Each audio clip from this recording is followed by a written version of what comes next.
po mga kababayan, ma'am sir. This is Jam, the Filipino channel, ang inyo pong lingkod. So today is April 29, 2026 at tayo ngayon ay papunta dito yan sa may Power Plant Mall dito sa may Amorsolo Drive, Poblacion, Makati, at dadalhin po natin yan sa may SM Jazz Residences, yan yan sa may Santa Cruz, Metropolitan Avenue, Santa Cruz,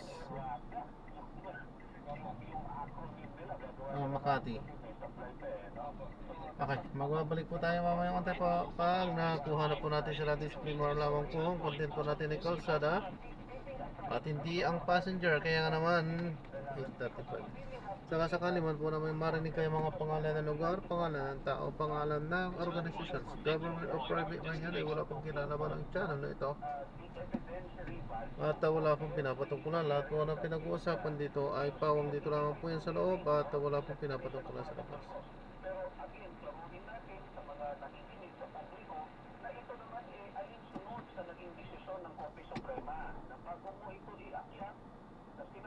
Before the Senate is convened as an impeachment court, dapat hinimay mo na muna yung mga issue kasi ito yung magiging basihan na magiging botohan ng mga miyembro ng Kamara de Representante bago ito iakyat. Bago kasi yung desisyon ng Korte Suprema, basta merong mayorya, kinakailangan dumaan sa ganito kasusing pagtindak ng mga maaaring ipakitang ebidensya, pwede na magbotong. Viewing po doon sa mga CCTV po natin, sir, nagkataon na yung during the time is naka-stop, red light po yung doon sa silmo. So, ayan, nakahinto po talaga yung mga sasakyan. At doon po sila pinuntahan at pinagawa yung pamamarin. Ma'am, na-establish yun na ho yung, kumbaga yung profile ho nitong dalawang suspect, yung gunman. Saka kung sino ho ang mastermind na malabas ho dito. You mentioned business eh. So sino ho ang... Yes sir, tinitingnan po natin kasi kung mapapansin po natin sa mga post po natin ng CCTV, meron po doon na malinaw yung kuha ng mukha.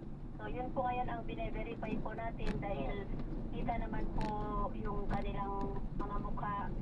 Sine-check po natin kung yung identity nila. Yung sa motorsiklo po kasi na ginamit, nakuha na rin po natin yung registered owner nun. Unfortunately, magkaiba po kasi yung MV file at saka yung motor, kaya medyo mahirapan po tayo doon. Iba po yung may-ari talaga ng MV file.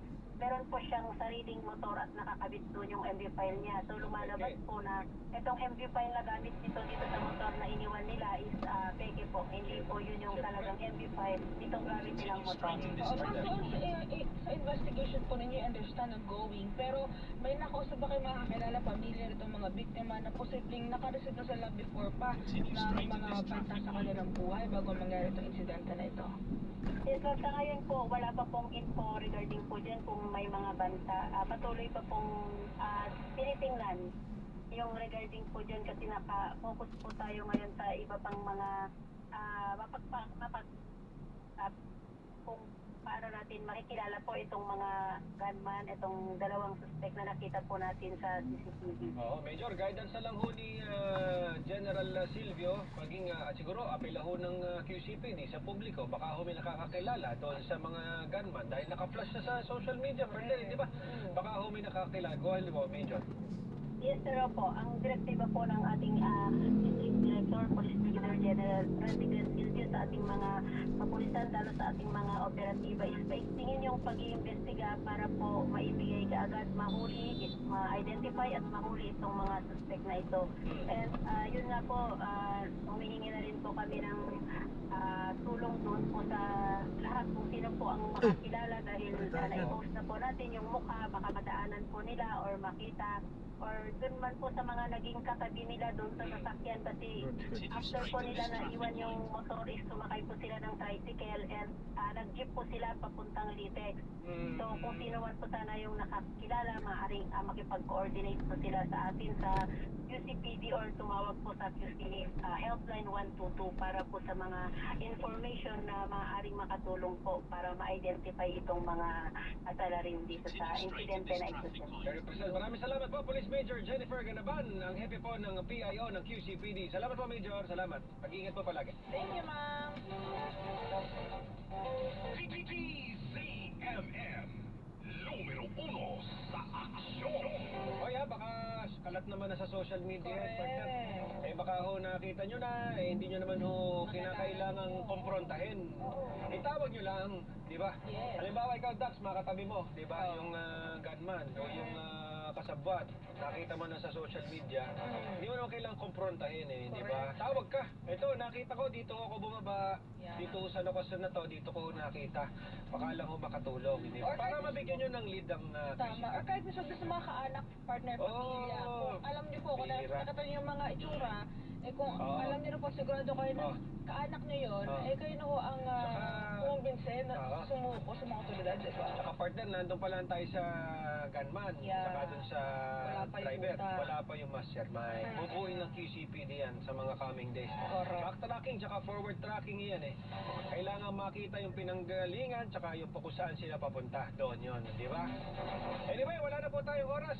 At saka mukhang nag-ground si partner ha, nag-ground ka. Nag-i-spark yung Expert, Diyos ko po naman ang Anyway, wala na po tayong oras, partner. Ipatingnan mo kagad yan, ha? Maraming salamat po sa tumutok sa spot report kung saan unahin mo ang kaligtasan mo, ha? Papa Jeff Caparas. Ako naman si Marilyn Padierno. Ay, see you po tomorrow, mga kapamilya kaservisyo. Sa sunod na programa, Alam na Days. Kasama si Papa Awel Paz. At si Geniel. Oh my God, Geniel Christian. Okay? Mag-ingat kayo, kapamilya, sa mga kayo naroon. Bye-bye. 60 meters, make a slight right.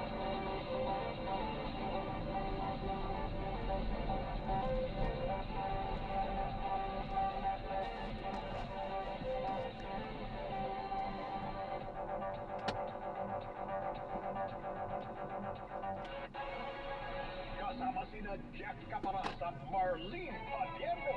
Handang magsiyasat, mag-ulat at magbunyag ng katotohanan.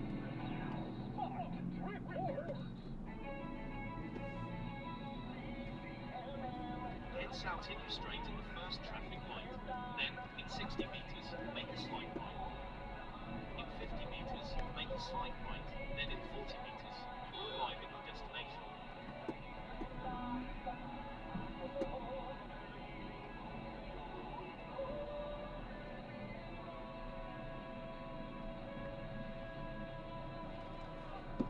Ito po ang DZMM, bahagi na ng kasaysayan ng Pilipinas sa nakalipas na 40 taon. Noon, ngayon at sa mga darating pang panahon, patuloy na magbabalita, maglilingkod, magbabantay. Kasabi ng KBP, kapisanan ng mga broadcaster ng Pilipinas ang oras. 9:02 na mga kapamilya. That time check was brought to you by Chevital Cream Cheese. Happy Mother's Day from Chevital Cream Cheese. Real cream, real cheese. Chevital Cream Cheese. For really the best dishes. Sa mundo ng show na laging may paanda sa bawat pagkakaw ng